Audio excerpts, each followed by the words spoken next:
다시 시도하라. 또 실패하라. 더 낮게 실패하라. 사무엘 베케트의 말입니다. 그런데 누가 모릅니까? 실패해서 배우고 다시 도전하면 성공 가능성이 올라간다는 걸요. 우리도 압니다. 하지만 고속성장과 빨리빨리 사회에서 실패는 모두의 속도를 늦추는 무능이고 민폐입니다. 실패해서 배우고 다시 도전하라고요? 공부 잘하는 자식은 부모의 자랑이고 공부 못하는 자식은 부모의 수치였습니다. 이렇게 자란 우리가 어떻게 실패를 받아들일 수 있습니까? 어떻게 더 낮게 실패할 수 있냐고요? 그런데 그걸 해낸 사람이 있습니다.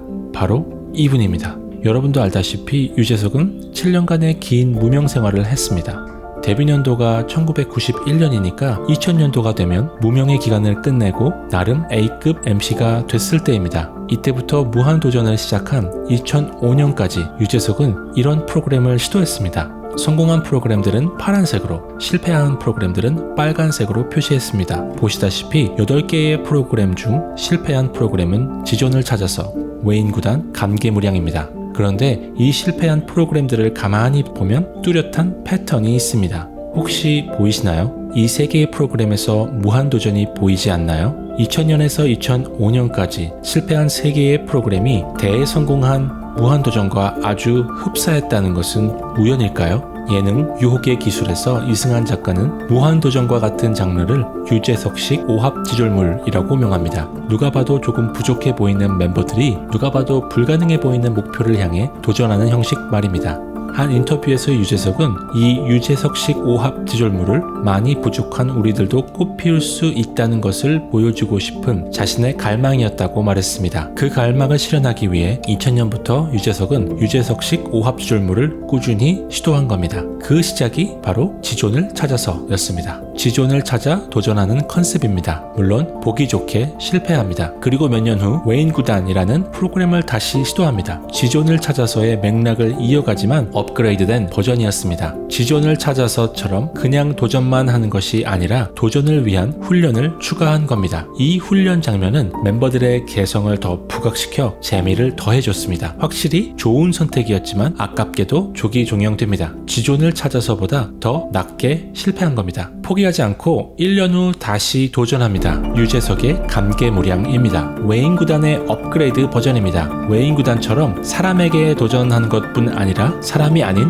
무언가에 도전하는 요소를 추가합니다. 예를 들면 박치기로 박 30개 깨기 같은 황당한 목표를 정하고 이를 이루기 위해 멤버들이 생고생을 합니다. 사람들이 지존에게만 도전할 때보다 더 유재석식 오합지졸물다운 그림을 뽑아내게 됩니다. 확실히 웨인구단보다 더 좋은 성과를 냈지만 조기종영됩니다. 웨인구단보다 더 낮게 실패했습니다. 그리고 1년 후 유재석은 다시 도전합니다. 바로 이 프로그램이 무한도전입니다. 무한도전은 실패한 프로그램들의 맥락을 그대로 이어갑니다. 예를 들면 무한도전의 유명 스포츠 스타를 게스트로 초대한 에피소드들은 천하제일 웨인구단의 흔적이 있습니다. 사람이 아닌 동전 개수기, 모기향, 전철과 대결하는 에피소드들은 감개무량의 흔적이 있고 무한상사, 명수는 12살과 같은 코너들은 유재석이 실패했던 전통적 꽁트물인 코미디타운의 흔적이 있습니다. 물론 이전 프로그램을 그대로 카피하는데 그치지 않습니다. 더 낮게 실패하기 위해 끊임없이 업그레이드합니다. 물론 무한도전도 초반에 종영 위기를 맞습니다. 하지만 최고의 6인 멤버 체제가 완성되고 김태호 PD가 합류합니다. 그리고 수많은 사람들의 토요일을 설레게 했던 그 무한도전의 황금기가 시작됩니다. 프로그램이 존폐 위기에 몰렸을 때 최강 6인 체제가 완성되고 김태호 PD가 합류한 것은 행운처럼 보입니다. 하지만 준비된 자가 기회를 만날 때 우리는 그것을 행운이라고 부른다. 스네카의 말입니다. 유재석은 차근차근 더 낮게 실패해온 준비된 자였습니다. 그리고 무한도전에서 행운처럼 보이는 큰 성공을 거둔 겁니다. 지존을 찾아서 웨인구단, 감개무량은 결국 무한도전으로 가는 길이었습니다. 더 나은 실패가 없었다면 무한도전은 없었습니다. 그리고 무한도전이 없었다면 지금의 유재석도 없습니다. 에이, 유재석이니까 가능했지. 이런 생각이 드시나요? 우리는 유재석은 특별하니까 실패를 딛고 성공한 거지라고 믿고 싶어 합니다. 아니요. 사실 실패해서 배우고 다시 도전하는 그 과정이 유재석을 특별하게 만든 겁니다. 물론 누구나 유재석만큼 특별해지지는 않습니다. 하지만 누구나 지금보다 훨씬 더 특별해질 수 있습니다. 스스로의 능력을 스스로 제한하지 않는다면요. 재미난 이야기가 있습니다. 비교적 어린 나이에 뛰어난 업적을 이뤄낸 과학자들은 대부분 20대의 연구 초년생 시절부터 저명한 과학 학술지에 자신의 이름을 걸고 논문을 발표했다고 합니다. 당연한 이야기처럼 들립니다. 왜냐하면 뛰어난 업적을 이뤄낸 과학자들이라면 연구 초년생 시절부터 남다른 재능을 보였을 테고 아무리 저명한 과학 학술지라도 그들의 재능을 보고 그들의 논문을 실어줬을 테니까요. 하지만 학자들의 세계는 생각보다 훨씬 더 보수적입니다. 꽤 괜찮은 논문이라도 이름 한번 들어본 적 없는 20대 연구 초년생이 자신의 이름을 걸고 저명한 학술지에 논문을 발표할 가능성은 굉장히 적습니다. 그렇다면 그들은 어떻게 어린 나이부터 저명한 학술지에 논문을 발표할 수 있었을까요? 좋은 지도 교수를 만났기 때문입니다. 즉 좋은 게이트 키퍼를 만났고 그들이 문을 열어준 겁니다. 기회를 준 거죠. 그 지도 교수들이 자신의 연구에 그들을 참여시켜 준 겁니다. 그리고 그들의 이름을 논문 저자에 지속적으로 포함시켜줬죠. 덕분에 그들은 연구 초년생부터 이름이 알려지게 됐고 더 많은 기회를 얻을 수 있었습니다. 그리고 그 기회들이 결국 큰 업적을 남길 수 있는 환경을 제공해 줬던 거죠. 우리는 흔히 자리가 사람을 만든다고 말합니다. 아닙니다. 기회가 사람을 만드는 겁니다. 우리는 우리 자신에게 더 낮게 실패할 수 있는 기회를 줘야 합니다. 유재석이 그랬던 것처럼 그 기회들이 모여서 우리를 특별하게 만들어 줄 테니까요. 우리가 더 낮게 실패하기 힘든 이유가 하나 더 있습니다. 우리의 실패에 대한 인식입니다. 실패에 대한 특별한 인식을 가진 한 흑인 권투 선수 이야기를 소개합니다. 이름은 루빈 허리케인 카터. 1960년대 중반 중량급 최고의 권투 선수로 전성기를 누리던 카터는 3명의 흑인 살해 누명을 씁니다. 그리고 종신형 3건이라는 형량을 받습니다. 카터는 감옥 수감 전 교도관들에게 유명한 말을 하고 순순히 수감됩니다. 나는 당신들이 나를 이 감방까지 오게 만든 불의와는 아무런 상관도 없다는 사실을 안다. 따라서 나는 석방될 때까지 기꺼이 이곳에 머물 것이다. 하지만 나는 어떤 경우에도 죄수 취급은 받지 않을 것이다. 왜냐하면 나에게는 힘이 있고 앞으로도 그 힘을 잃지 않을 것이기 때문이다. 카터는 그 누구도 빼앗을 수 없는 자신만의 고유한 선택을 끝내 포기하지 않았습니다. 죄수복을 입지도 교도소 음식을 먹지도 않았으며 면회에 응하거나 가석방 청문회에 출석하지도 않았고 형기를 줄이기 위해 자신의 노동력을 제공하지도 않았습니다. 그리고 누구도 그의 의지를 꺾지 못했습니다. 그는 그의 모든 에너지를 자신의 무죄를 입증하는 데 쏟아 부었습니다. 쉴 새 없이 법률 서적을 읽고 철학과 역사를 공부했습니다.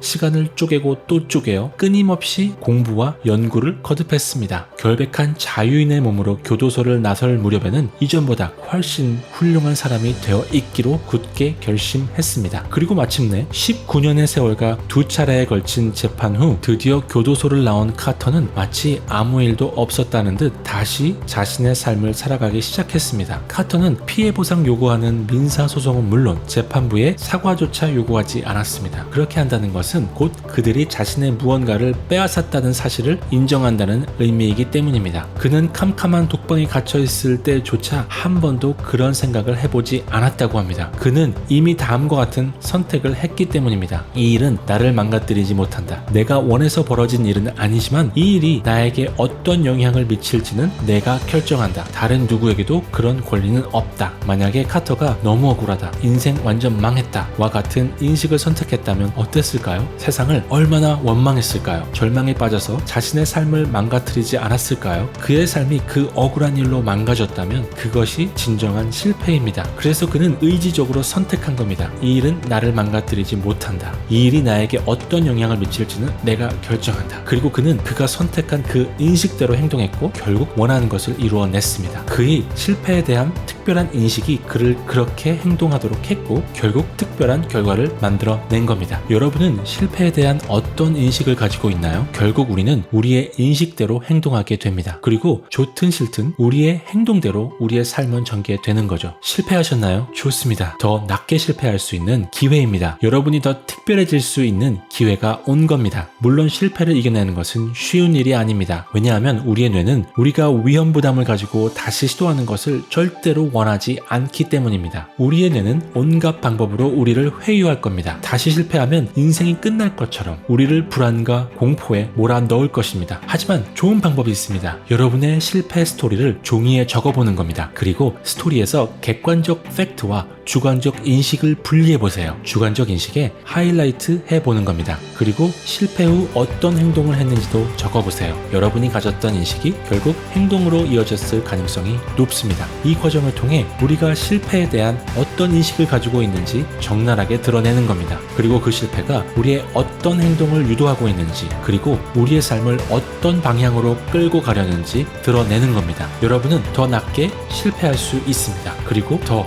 특별해질 수 있습니다. 라이언 홀리데이의 말처럼 실패는 결국 가면 안 되는 길을 보여줌으로써 우리를 올바른 길로 인도할 겁니다. 감사합니다. 운명을 바꾸는 힘, 돌파력이었습니다.